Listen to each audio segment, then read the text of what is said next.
Right, good afternoon. It's really good that you're here. I'd like to just say I'm Lesley Morrison, officially Diana Lesley Morrison, and I'm the daughter of Ralph Ottey here. And I'm very pleased to also meet today Dr. Sidney McFarlane, who once again is a member of the ex-member of the RAF. And we're just going to have a chat today. And I'd like to start by, first of all, just asking you to say, what is the connection between the two of you? Well, I would say we were members of the Royal Air Force. Yes, indeed. That's it. But we met quite unusually. I was on holiday in Jamaica, where I met Ralph for the first time. And we exchanged notes, and we've kept in touch on and off since. That's fantastic. So both of you were born in Jamaica, and can you just tell us a little bit about why you've ended up in England?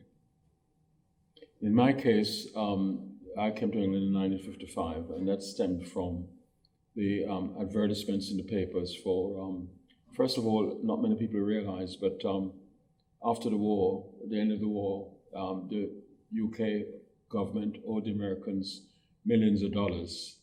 And all our sugar estates and tobacco and that sort of thing, which we exported to the UK, was switched to importation from Cuba to allow part of the reparation payment back to the UK. So every ton of sugar bought from Cuba, the UK would get X number of dollars.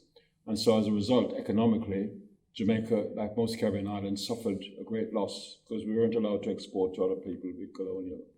And so Stafford Cripps, who was then the Chancellor of the Exchequer under the Ottey government, says there are loads of jobs in the United Kingdom for West Indians, and so we were invited here. I was one of 3 or 4 youngsters who were in employment, so we weren't economic migrants. We thought we'd come in to help mother country to rebuild. And so we set off, and I actually travelled by sea on an Italian liner. So we left Kingston Harbour in June 1955 and sailed to Genoa in Italy, Barcelona, and then Dover in England, where we then travelled. Should have been a train journey, but I got introduced for the first time to a strike in England. There was a rail strike, so we actually came by coach to Victoria, where I was met by my present wife, who was my girlfriend then. She'd been here before me, a year before me. And so met by my wife of 65 years, and arrived in England. And the whole idea was to work for about 5 years, save loads of money, and we'll get back to Jamaica, but that didn't happen. So you actually had a bit of a Mediterranean cruise on your way. Indeed. We saw it as an adventure on the way to fantastic. England. So what about you, Dad? Oh, my idol as a youngster at school was Winston Churchill. I used to know all his speeches, and I remember going on holiday to some people in the country, what we call in the country, up the mountains, and that was the time when the Germans overrun places like Yugoslavia and Greece and so on. And of course, there was no newspapers, there was no television, there was no news. So when I got back to civilization and read about it, I was pretty annoyed that Churchill didn't consult me about all these things. I was ignorant of all this. So when the question was put to Jamaicans that we want you to join the Royal Air Force, I was at a job at the time, and I got out of my desk and went and took the exams, because you had to take a proper exam to get in the RAF, because they wouldn't take you if you was illiterate for a start. You had to be able to read and write. And that's what I did. I took the test, and then I thought they'd forgotten of me. And then about 6 months, I got a telegram, because there were no things like called telephones at the time. I got a telegram to say that I was to report at a certain place, at the courthouse, at a certain time. And then it took us from there to Kingston, to Montego Bay, and take a train into Kingston and went to Port Royal. We were inducted. We took the oath. Yeah. And so you were tested in Jamaica. Unlike me, you were tested in Jamaica. In Jamaica, but we went by boat to America and stopped for food, because those days you had to travel by convoy, and there was a convoy building up in New York. So we were stationed at a place called Newport News in America. And we were there for 14 days, and we became part of the American system. It was quite funny because most of us Jamaicans had black faces, but we were classed as white. So we were in the white American camps, while the Americans who looked just like myself, they had to have a separate camp. And we were supposed to also... That was in the height of segregation, obviously. Yeah, we weren't supposed to... Yeah. We didn't see any black soldiers. They were kept to themselves, and we became official whites. Yes, that's true. Interesting. Yeah. And anyway, we had a good time. The Americans were very generous with us. They even put us on their payroll. So we had double pay. Really? We had the RAF pay, and we got American pay. So we were quite well off to buy things in America. I bought a watch. I think I still got it. So you got a bit of a shock when you got to England then? Oh, yes. Well, on the way, we were part of the biggest convoy ever to cross the Atlantic. It was immediately, we were on our way when they invaded Europe. And we were the only British servicemen who was on that convoy. It was Jamaicans. And like all things, we weren't supposed to know where we were going, but we all knew that we were going to land at Liverpool. Right. Somehow the grapevine told us. And when we got to Liverpool, all the other ships out of the way, and our ship was the first to land because we were the only British soldiers coming home, as it were. So we were coming home. Okay. We were in Jamaica, we were Jamaicans, but we were coming home to England. We were coming home to England, so we were the first ones to land at Liverpool.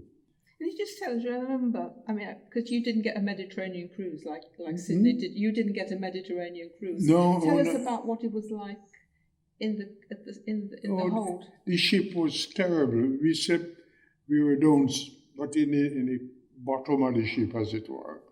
And we at night, because the U-boats generally attack at night, we were locked in. And the argument was that we were untrained, so we were the least, we were the lowest form of animal life. You see, all the other people who were on the other decks, they were trained people, trained American soldiers coming going to Europe. But we as West Indians, Jamaicans, and so on, we were taught as So we what was were the fact that disciplined. So the fact that you were locked down, what does that mean? If you U-boated? No, yes, there was shock because if there was panic, if suppose a U-boat had struck our ship, people were trying to get to the deck. Right. and it would be disordered. It wouldn't work. You had to have discipline to get off the ship. But we'd all want to. Because you were basically untrained, is what they're saying. So you had to be at the bottom. Yeah. So you just basically sink with the ship. You just go down with the ship. Oh yes, we would go down with the ship. Yeah. You're more exposed. But you know the triangle, you know, with the slave ships. Yes. It reminded me, Of that, of being in the hold. It really resonated Yeah. with me. You know, Yeah. these young Jamaicans just sort of trapped in the hold of a ship. Oh, yeah. It was terrible. Yeah. You know. But we understood it. I mean, can you imagine if you were down at the bottom of the ship and you knew it was struck by a U-boat? Everybody would be running to the top. Trying to get to the top, and that would be worse than you have to maintain discipline. So both of you, I mean, but you didn't come to when you came to England. You didn't come with the prime intention of joining the RAF, did you? No, not in my case. I was working with a British firm called Lesley Limited. Yeah. And they were agents for a number of British companies, including Babcock and Wilcox Boiler, which powered all the sugar estates, Armstrong Sidney, Perkins Diesel, and British Oxygen Company. I had a personal letter, so I was ahead of my 3 other colleagues who would travel together. I had a personal letter to the manager at British Oxygen, because when I went to London, we were living in Hackney. And British Oxygen Company at Edmonton wasn't too far away. And so whilst we were chatting on the ship, all the lads were saying how lucky I am to have an introduction because they didn't. And so as soon as I'd settled down, after a few days, I approached British Oxygen with my letter, full of confidence and everything, as you can imagine. And this personal officer, after a half an hour, 40 minutes interview, he said, wait a few minutes, I need to do some consultation. He came back and said, I have no doubt your qualifications. I was an engineer and draftsman. The company was very good in Jamaica, and they actually sent me a night school to do that because I was part of a team which actually had to work out, if you get an order for a 50-gallon tank, you had to work out the cost of the mild steel plates, the welding rods, the labour's time, and give the client a percentage. And you also had to be able to interpret the drawings and all that. So British Oxygen Company was one of the people we deal with. And anyway, after this interview, this chap came back and he said, I'm sorry, I don't doubt your qualifications, but we've not had any of your countrymen in the office before. And I'd have trouble on my hands. However, I've spoken to the foreman, and if you wish to start on the shop floor, things might change later on. Needless to say, I didn't take that job. And I wandered around London, money was running out. I have a potential prospective wife to look after. She was my wife yet, but my manager who'd seen us off down the wharf had said to me, if you run into any trouble in England, because he actually physically came to the wharf and said, bon voyage, we left, just write and come home again. So that was my first thought. But of course, when you're in love as well, so Gwen was saying, why don't we get married? National service was due to end anyway, so you'll be all right. Of course, it didn't end at that time. So we tried to get married. We postponed it a couple of times, thinking they'd forget about you, but they didn't. On the 3rd attempt, he says, well, you've had 2 deferments, you've got to come in. But by which time, I'd got a job on the buses, which is the only clean job I could get at the time. Ironically, London Transport and the National Health Service were actually in the Caribbean, in Barbados, recruiting West Indians to come to England. And my mates and I said we could do better than that, being on the buses. And I ended up being on the buses. And blow me, after a year on the buses, I suddenly had this letter from the National Assistance Board saying, under the National Service Act of 1948, if you're from a colony which had not yet gained independence, you're deemed to be as British as a person born here, therefore you're eligible for national service. Suddenly you're British now. Suddenly you're British. So I had no option. Once we decided to stay, we did get married before we came in, because by getting married, instead of £2.50 a week, you ended up with £7.50, because you got £5 for being a married man. Okay. So I went in kicking and screaming, signed on for 3, and by signing on for an extra year, 3 years, you became a regular. Okay. And so not only do you get the marriage allowance, your rate of pay increases straight away. Your annual leave goes up from 2 weeks to 3 weeks, and your free travel warrant also increased from 2 to 3. So there was a lot of advantages. And what the government was doing was using the national service as a way of recruiting. Because you can imagine after the war, the forces were decimated, and so we're looking for a brand recruit. So they kept national service going for a while, long after the war. In fact, I don't think it was abolished until about 62. Long time. So I went in 57. Because wasn't there a career? Some people went to career. Is that anything? Part of that as well. Right, okay. But people went to great extent to get out of it. My wife's brother deliberately fell down the stairs and broke a leg. And then when his call-up papers came, and then wrote him off, they didn't bother with it. I didn't go to that great extent. Anyhow, I decided to sign on, and I thought, if nothing else, the pay will be better. Housing was quite difficult. And so if you become a serviceman, you'll be entitled to married quarters and so on. What I didn't know that even though you're entitled to married quarters, there was a points scoring system, rather like council houses. And it was based on length of service, length of marriage, number of children, and so on.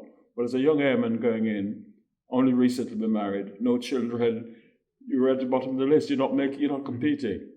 However, they had a system called MOD hirings, where the MOD, it was the Air Ministry in those days, would, if you found suitable accommodation, they would take it over on contract with the landlord. And if you were posted out, then someone is posted in terms of the contract. Okay. So we went for that because by the time I got into the service, Gwen was expecting our first child. And we were in a one-room situation, which most West Indians couldn't get anywhere to live unless you found a fellow West Indian who had a house.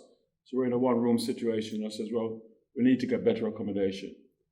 So I was stationed at a place called Stanmore Park in Middlesex, and rang up a landlord, Seven Sisters Road in North London. We were living in Hackney. You probably know London very well.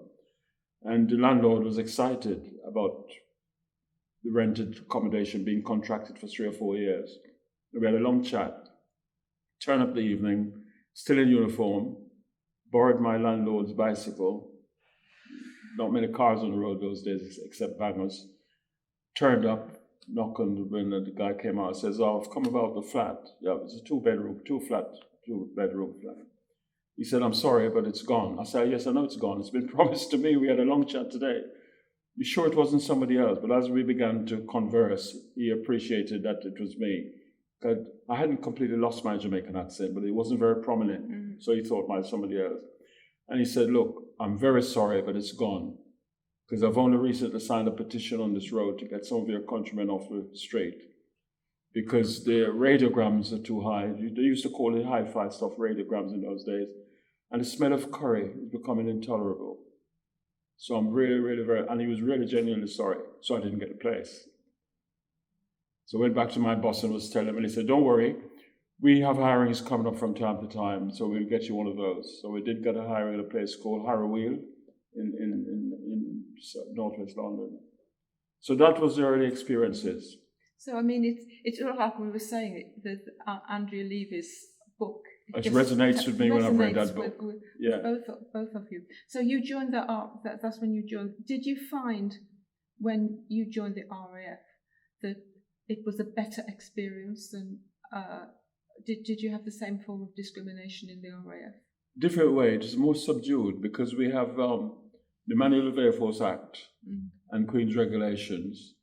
Officers or people if you go through the right channel, you're treated better.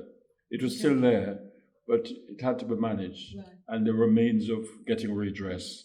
Whereas in civilian life, there was no such thing. Well, we didn't have the race relations law or anti-discrimination law in those times. But in the services, because of the need to keep teams to work together and bond, there are so an officer could be court-martialed for ill-treating a subordinate, for example. You know, where you wouldn't have that sort of thing in the street. That manager who told me, I can't employ you because we have no, that wouldn't happen in the service. But we needed everybody. So, I mean, when you joined the RAF, did you find that you were treated fairly when you were there? Or did you find that there was a form of discrimination? Oh no. I mean, You mean, did I feel discriminated? No, not at all. Because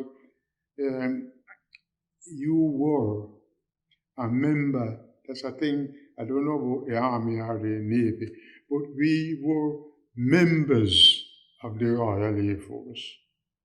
See, that was and you were proud of that? Well, we were just treated. We had a number and a name.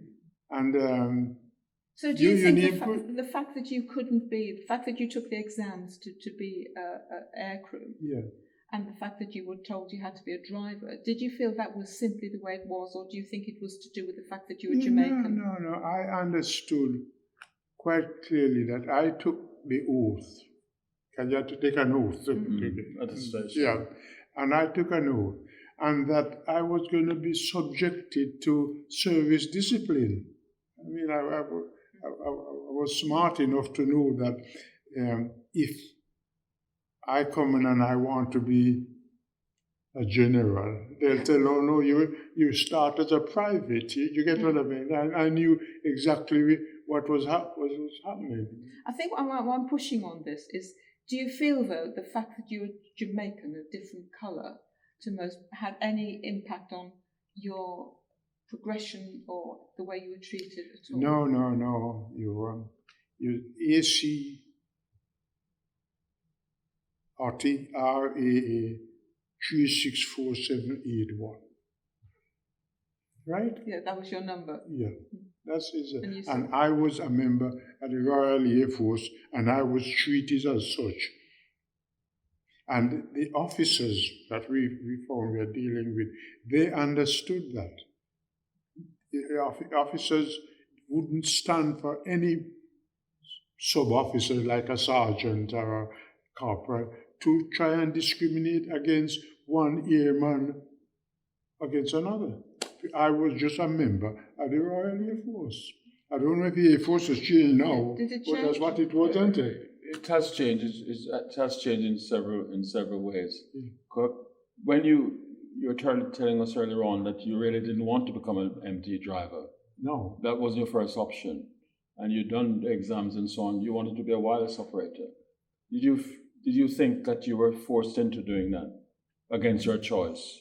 No, I didn't feel that at the time. I felt that that's what I would be. That's what the officer told me, and I followed it. He said, "You can best serve as a driver than a wireless operator." Yeah, because we have plenty of wireless operators, and we're short of drivers. As simple as that. And your English, because that was the thing. My English was quite good, and therefore, if you're going to be a driver in England, you need to have a good understanding of English, isn't it? So you stressed the importance at the time and the essential requirement for drivers. Yeah. Because they were short. And of course, you see, there were many of one or two of my school friends, and they had the same thing. They put down for something else, and they were turned into drivers because that's what the Air Force was short of at the time of drivers. My experience was a little different because it become different. So you're talking about 1944. 1944, yes. Early 1944. And in my case, it's 1955, 57. A different thing. mean, just telling you about the National Service, just carry on my story a little bit. Obviously, I didn't want to go in, so I was objecting all the way. And there are people, because National Service was due to be expired, people says, if you come up with any excuse at all, they won't bother with you. I didn't go to the extent of breaking a leg, but someone said to me, all you need to do is to fail the aptitude test if you want the Air Force, and the Air Force won't accept you. And I didn't appreciate that you had to join one of the 3 services. So we had this multiple choice test, which you had to work hard to fail. Obviously, you had all the wrong answers. And the 3 guys sat down, Army, Air Force, and Navy, and I went in front of them and said, well, McFarlane, you haven't done too well on the test. I said, I know, and I get up to go away. Sorry, you don't understand. You have to join one of the 3 services, and you haven't done well enough for the Royal Air Force.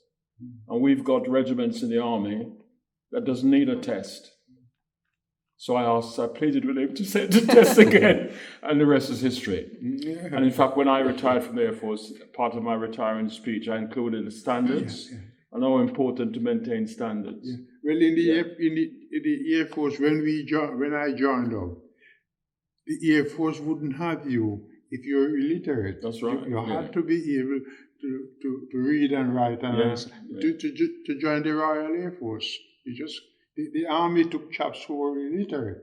Well, that's exactly what you were saying to me. You pioneer corps, then they actually then train you up in the army, you see.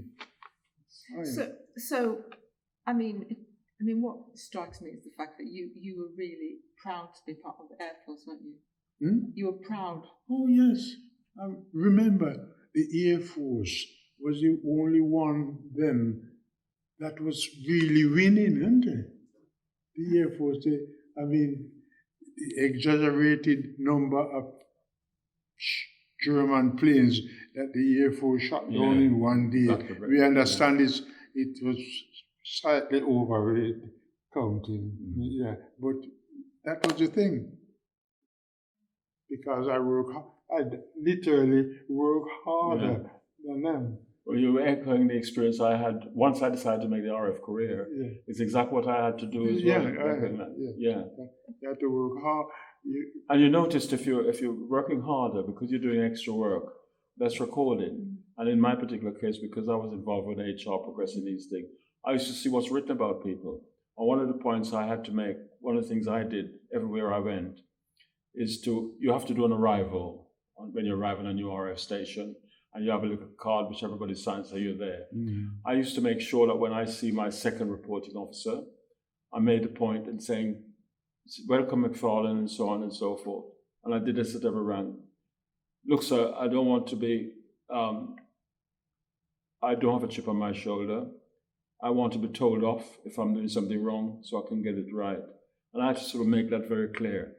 Because people used to make an assumption that they're going to upset you. And then near your appraisal, that's when it's all written down. Whereas that you've been spoken to on your way up, you could correct it. I had to do that all the way through. It's almost like an inverse racism, isn't it? Yeah, in a way. Assumption. Which is hard. You had to work at it. Yeah. The RAF, as I can remember, wasn't a racist organization. The officers, you might get people, a corporal or somebody else, but the commissioned officers were always straight down the line. Yeah. But would they have accepted? I mean, it's a bit like okay, that they're in authority.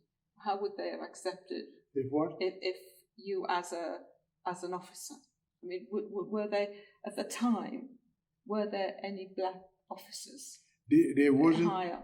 There wasn't any black officers, and yes, there's one.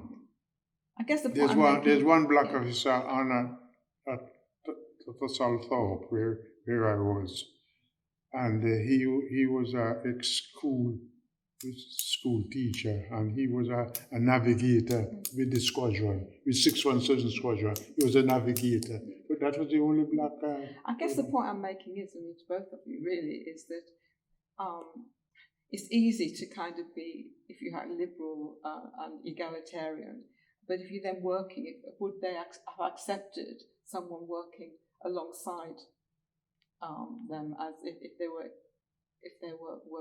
black or West Indian? Some would and some wouldn't. Right. I mean, his experience is so different because I made the RF a full career. Yeah. Once I started on that track, I managed it. Yes. There were appraisals. I'll give you an example of. I told you earlier on outside the interview that I trained as a shorthand typist and so on. And one of my first job I had in 1969, I was PA to the station commander at a station called RF Larbrook. And one of the things station commanders like to do, they have a monthly dining-in night when the boss says, welcome new officers, new arrivals, and say goodbye to officers who are leaving. And there's a flight lieutenant from an RF station here in Lincolnshire, North Coast, who had arrived and had been on the station about 3 weeks. And each time I bring up to get an appointments interview, he's flying. And of course, flying is the top of the mission. And so you just accept the excuse. Station commander is coming in one morning from med briefing. Every morning before he gets to the office, he goes to the operations center, and we call it morning prayers, but in fact it's briefing of the weather, aircraft state, and so on and so forth. And as the station commander came in, good morning, sir, he says, who is that officer? And I said, oh, that's 5-7 Sim, sir. Has he been here long? I said, he's been here 3 weeks. He says, well, I've been trying to get him. There's a dining in night coming up on a Friday. And the group captain says, I'd like to see him in my office today. I do not wish to meet him at dinner, not having met him at new arrival while settling in. So given that I'd been speaking to this guy for 3 weeks on and off, and he'd been flying, I rang the station commander, says, don't take no for an answer. If he says he's flying, speak to the wing commander. That's the wing commander in charge of the squadron. And given that I've been in conversation with this man over 3 weeks, he came to my office, and as you came in, my office is next to the station commander, and he's got on the door Sergeant McFarlane, PA, station commander. And he knocked on the door and says, good morning. Are you the PA to the station commander? As though I couldn't read, couldn't believe what he was saying. And I said to him, look, sir, the Americans have just landed a man on the moon. Things are happening. He went in for his interview, and on his way back out, he says, I'm very sorry, I didn't mean to offend you, but my view is, here is a commissioned officer who I'm, supposed to, sir. Does he think that the RAF would have put somebody like me in that job if I wasn't qualified or competent to do it? And is this lack of diplomacy or whatever you call it? So this is the sort of thing I had to put up with. But it was not everybody, but you got the individuals. But you was a sergeant, were you? Well, you see, I didn't go higher than LAC. But an officer in the Air Force should appreciate that you would not be in that job. There's a group captain, 5,000 people, 3 squadrons of aircraft looking after. He's not going to take any passengers. He can take the phone up and just says to the record office, this sergeant is no good, you just send me another guy. So if you're doing it in the office, then to ask that question, when I've got 3 chevrons, it says PA, and that was the ignorance. But he shouldn't have had that ignorance. If the MP has said to me, talk to me as if I'm a sensible child. If he said to me, well, there's a special relationship between the Irish and this island, and it's a bit complicated, but that's the reason why they get these privileges, that they can come here and travel as if they were part of the empire. I would understand it because I'm stupid. He didn't think you were... No, you just think, didn't think you were intelligent enough to cope with that. So, I'll repeat. Is life better now for young people of colour than it was in your day? Do you think that? Do you think life is? No, the experience is variable. Let me give you an example which I find so horrible. My youngest son is an actor, right? Yeah, Colin, and they have a actors magazine, a newspaper. They're Union magazine. And in it normally gives the actor's profile. So a casting director will look at it, reads the profile, as you say, what school you went to, education, and what you've done, Shakespeare, whatever. And then ring up your agent and says, I'd like to cast Colin McFarlane into so-and-so. Colin went to one particular, given all of this, what I've just said, I went before this casting director, and he said, they had to give you a part to portray the person in character, or just do a reading. So in Colin's case, she said, would you just do a reading? And Colin started to read. At the end of the reading, she says, and this is somebody in the game who knows business. Perth School, Loughborough University, and she says to him, you don't need to put on an accent, would you speak in your normal accent? Really? Yeah. And that's just recently? A few years ago. And, so it's so embedded. She couldn't believe that he's speaking perfect English.